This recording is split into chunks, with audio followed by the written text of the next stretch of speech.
And how's it going, everybody? This is Robbie1 Kenobi back here on my channel, bringing you a special top 10 list.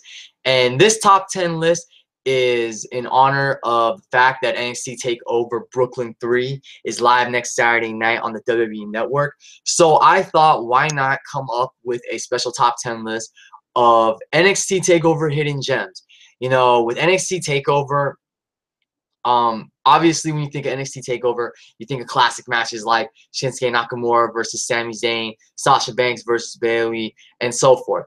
But I started thinking to myself, you know, there have been other matches, other great matches at NXT TakeOver specials that really don't get talked about. So I decided, with NXT TakeOver Brooklyn 3 being a week away, I thought I'd come up here and give you my list of the top 10 NXT TakeOver hidden gems. So without any further ado, let's get right down to this list. Real quick, the brief guideline I had for this was the matches had to be from NXT TakeOver. This list of hidden gems that I came up with, they specifically had to be from NXT TakeOver. They couldn't be from NXT TakeOver Arrival. So hence why this video is called Top 10 NXT TakeOver Hidden Gems. So without any further ado, let's get right down to my list. Coming in at number 10, I have Finn Balor versus Kevin Owens from Brooklyn 2015. I feel like the Kevin Owens Finn Balor feud from 2015 is very underrated. They had a good solid match on NXT for the NXT Championship. I believe it was in March. But the matches I mainly remember are their awesome match from Beast in the East for the NXT Championship, in which Finn Balor won the title from Kevin Owens.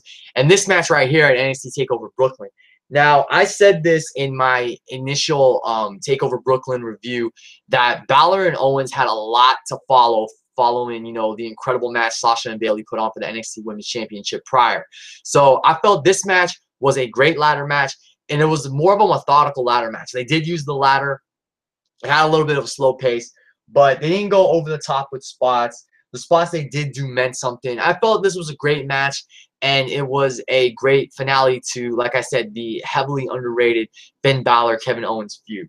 So great match. And like I said, I think Brooklyn 2015 is mainly remembered for Sasha versus Bayley, but there were some other really good to great matches on that card, and one of them was Finn Balor versus Kevin Owens in the ladder match for the NXT Championship. I feel like it is a ladder match you guys should check out. Very underrated.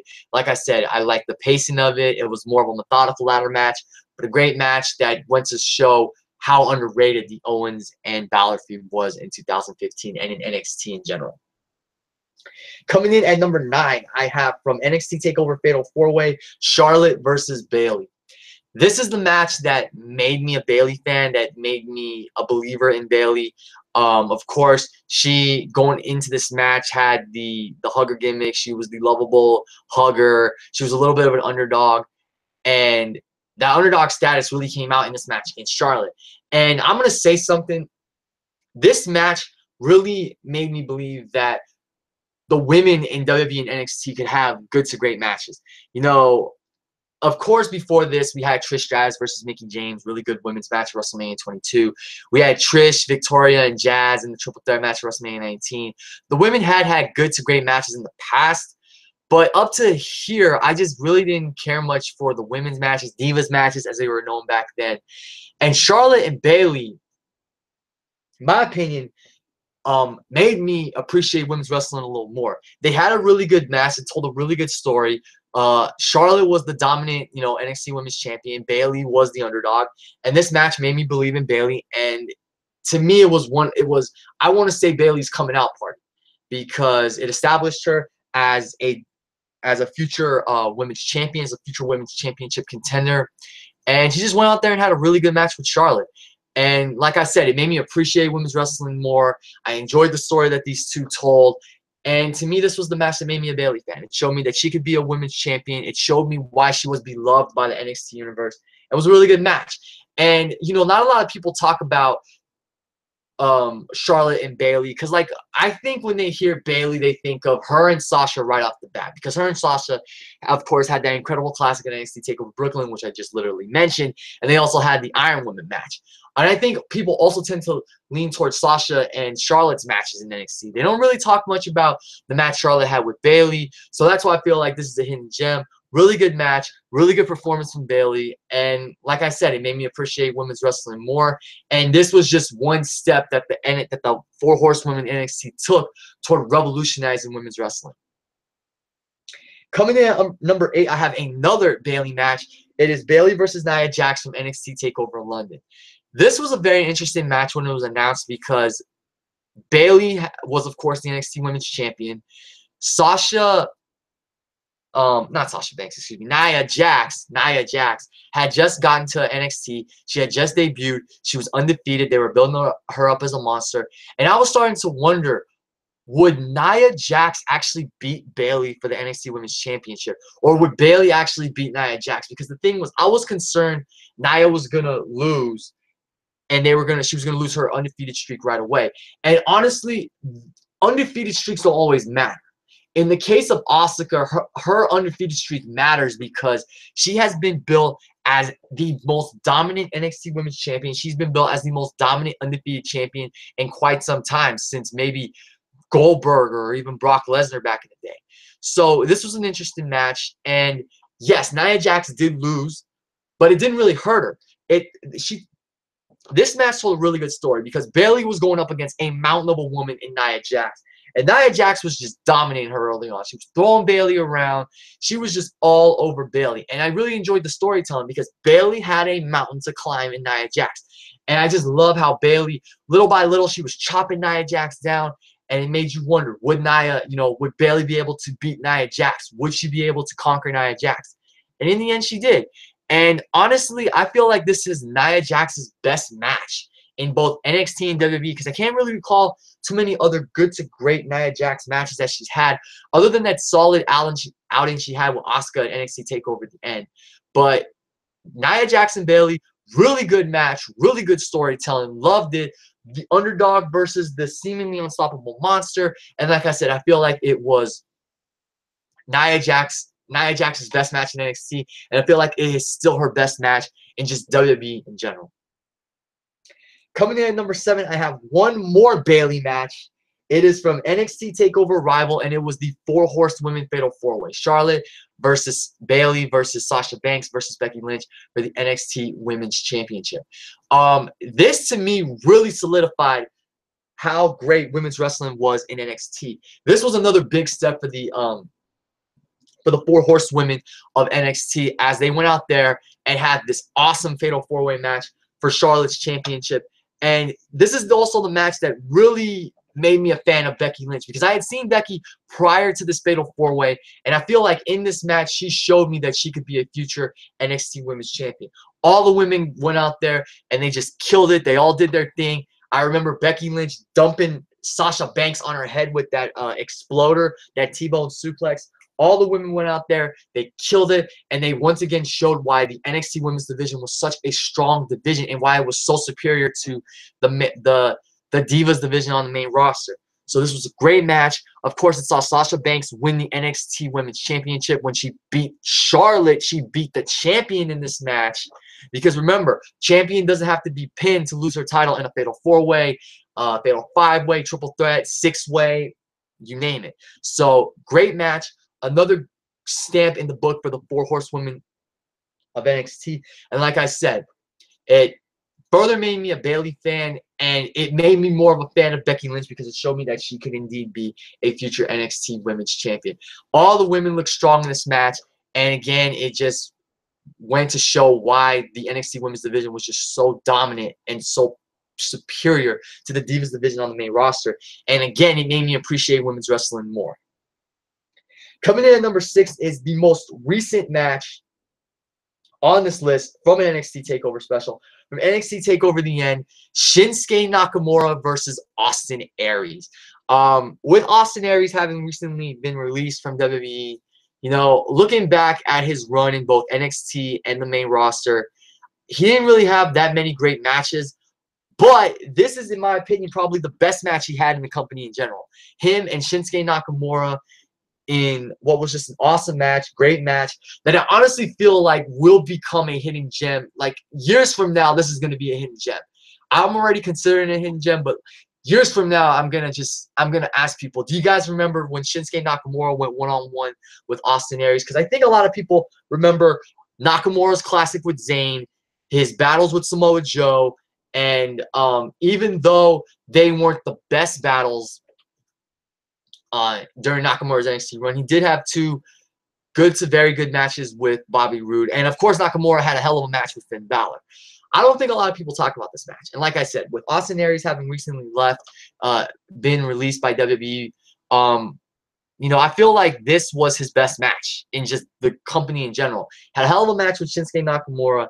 And years from now, I feel like this will be even more of a hidden gem. This is going to be one of those treats you can go back and watch on NXT TakeOver at the end and just be like, yeah, man, like, wow, what a match that these two had. It doesn't top Nakamura versus Zayn, but still, this was a great match. And it's going to be one of those hidden gems that years from now you look back and be like, wow, yeah, man, I totally forgot these two had a hell of a match. So number 6 on my list is Shinsuke Nakamura versus Austin Aries from NXT TakeOver The End. Coming in at number 5, Finn Balor versus Adrian Neville from TakeOver Rival. This was the match that ultimately sparked this top 10 hidden gems list that I came up with. I just remember one day I'm at work, I'm thinking about this match, and I just thought to myself, yeah, man, Balor and Neville. You don't hear a lot of people talk about this match, but this match was awesome. And indeed it is. You know, this was Balor's second NXT TakeOver special. It was his second time coming out as the Demon, donning the Demon war paint. And I was interested to see how Neville was going to react to the Demon, because I remember at NXT TakeOver our Evolution when Balor first donned the war paint against the Ascension looked at him like, what? Like, they had those weird looks on their faces. But when Balor came out with the Demon paint against Neville, Neville wasn't intimidated. They went out there, they had a hell of a match. I believe this is the match where Balor charging drop kicked Neville through the barricade. I believe he did that in this match. It was an awesome match. It was the finals of the NXT TakeOver Championship #1 Contenders Tournament. Balor won, which earned him the shot at Kevin Owens a few weeks later for the championship on NXT TV. And it was just a great match. And like I said, this was the match where the match that inspired me to do this top 10 NXT TakeOver Hidden Gems list, because I thought about that match. Nobody really talks about that match, so that classifies it as a hidden gem. So great match from NXT TakeOver Rival. One of my favorite NXT TakeOver specials. In my opinion, one of the best NXT TakeOver specials. It just had a lot going for it at the time, and had a hell of a match between Balor and I almost said Rival, Balor and Adrian Neville. So definitely worth checking out. Coming in at number 4 from NXT TakeOver Respect, I have Baron Corbin and Rhino versus American Alpha. You rarely hear people talk about this match, and this is a real hidden gem right here. This was a hell of a tag team match. It was the semifinals of the. It was the second semifinal match in the inaugural Dusty Rhodes Tag Team Classic, and to me, this was the match that put American Alpha on the spot. Even in a losing effort, they went out there and had one hell of a match with Baron Corbin and Rhino. Chad Gable really established himself as a future major player with some of the things he did in this match, including that rolling German suplex they hit on, I believe it was Baron Corbin. But still, just the things that Chad Gable did in this match were awesome. It was the match that put American Alpha on the spot. And I'll never forget that closing moment. Shout out to my boy Zach Brown for bringing this up. Chad Gable going for a head scissors. Baron Corbin catching him and drilling him with End of Days to get the 1-2-3 and advance to the finals of the Dusty Rhodes Tag Team Classic Tournament. Real good match. Don't hear a lot of people talk about it, hence why I classify it as a hidden gem. Great match, and like I said, it was, to me, the match where American Alpha really put themselves on the spot. And I personally thought American Alpha was going to win that entire tournament this year, or that year, but they didn't. But they still had one hell of an effort. They still emerged victorious in a sense, even in defeat, with that strong outing they had against Baron Corbin and Rhino. Coming in at number 3 from NXT TakeOver London, it is Asuka versus Emma. This, to me, is why Emma is such a great women's wrestler. And when I look back at this match, I just feel so bad for her that they have not done a damn thing with her on the main roster. This is truly a hidden gem in the women's evolution, women's revolution, whatever you want to call it, of NXT and WWE in general. Asuka and Emma went out there, had a hell of an opener at NXT TakeOver London. The crowd was so into it, red hot for this match. And this was a testament to why Asuka's a great women's wrestler and why Emma's a great women's wrestler. And again, it just bothers me and frustrates me that Emma's not being used properly on the main roster when she did great things on NXT. I mean, go back and watch her match with Paige at NXT TakeOver, at NXT Arrival for the Women's Championship, and then go back and watch this match.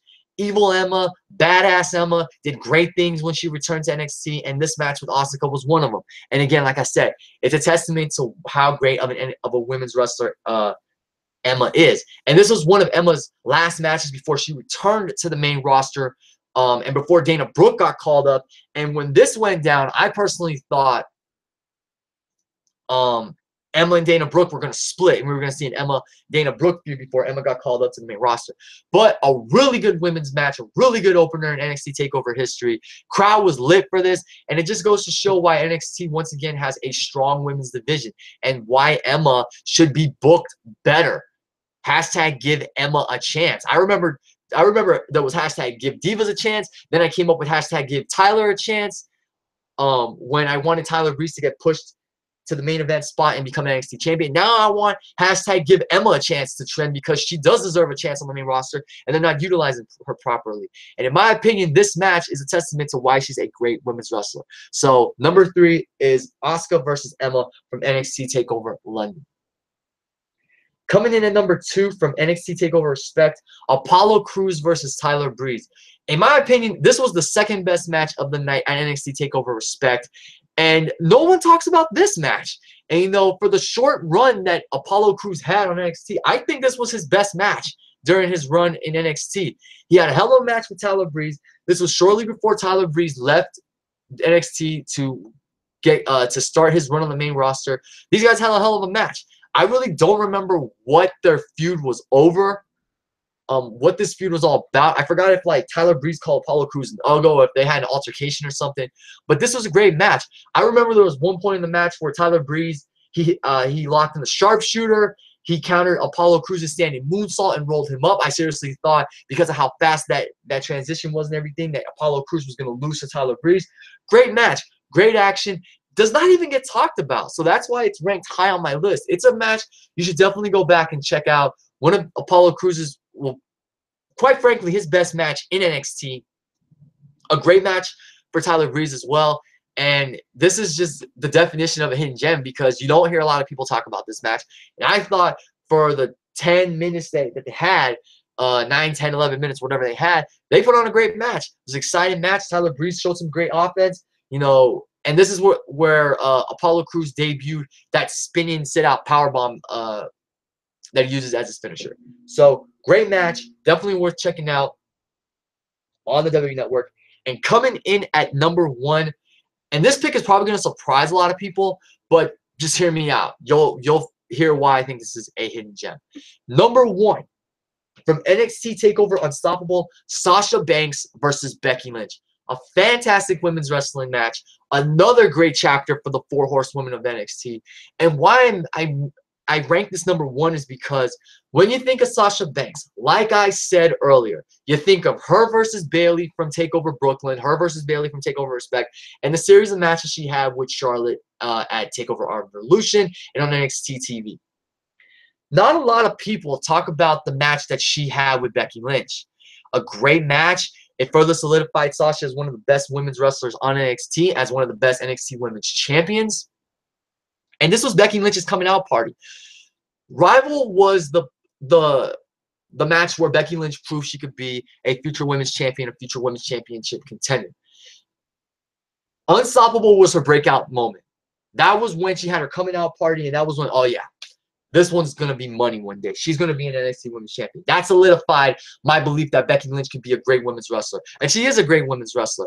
And I mean, just that moment where even in defeat, Becky was honored. She was showered with, you know, applause from the crowd. The NXT universe was singing her theme song, and Becky was sitting in the middle of the ring crying, just distraught that she lost the match. But she put up a hell of an effort against Sasha Banks, almost beat Sasha Banks on multiple occasions, and even in defeat, she walked out like a champion. The NXT universe embraced her, and even while she was crying, while she was emotional, just heartbroken at the loss, she knew she ultimately, established herself as a future NXT Women's Champion. It sucks she didn't win the NXT Women's Championship, but she went on to become the inaugural SmackDown Women's Champion, which she well deserved. And ultimately, I feel like just what she did that night established her as a force to be reckoned with. And, like I said, a lot of people, when they hear Sasha, they talk about Sasha Banks in NXT, they talk about her matches with Bayley and her matches with Charlotte. They don't really talk about her matches with Becky Lynch. And for one of Becky's final matches in NXT, this was one hell of a way to make a statement. It was her coming out party.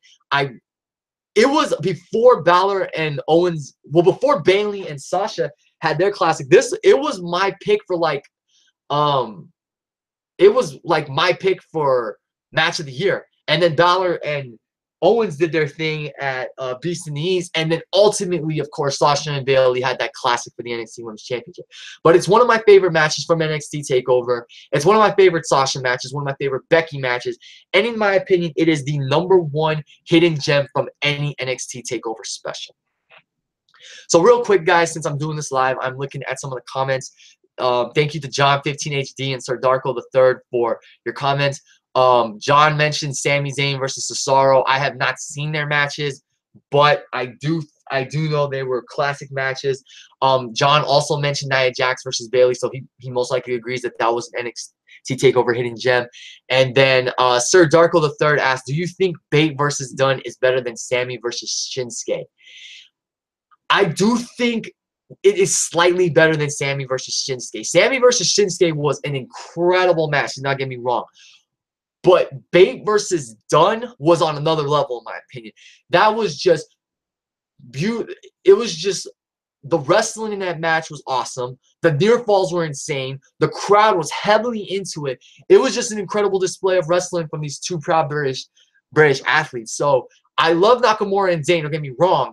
But I do think Bate versus Dunn is slightly better because I just really enjoyed the emotion, the storytelling, and just the efforts from Tyler Bate and Pete Dunne. It was an incredible match that had me on the edge of my seat from the beginning to the end. And yeah, just a fantastic match. In my opinion, it is the front runner for NXT match of the year so far, and undoubtedly one of the best matches of 2017 so far. John also mentioned Corbin versus Austin. Baron Corbin versus Austin Aries from NXT TakeOver Dallas. I thought that was a solid match. I thought it was the weakest match on the card, but it was a good, solid match for what it was. But I don't consider it an NXT TakeOver hidden gem only because, I really didn't see anything special in that match. So that's pretty much it with the comments from the live chat. And I'm going to pretty much end this video right here, guys. So thank you all for watching and listening. For those in the live chat, thank you for your comments and your questions. And for those of you that watch this after I'm done streaming, thank you for watching. And I encourage you to make a video response to this. Let me know, guys, either in the comments section or as a video response. What are your favorite NXT TakeOver hidden gems? What 10 matches would you list as NXT TakeOver hidden gems? Do you agree with my list? Do you have other hidden gems you'd put on your list? I want to know. I highly encourage you guys to participate. Send me your feedback. Like I said, comment section or send me a video response. So thank you all for watching and listening. This is Robert Kenobi signing off.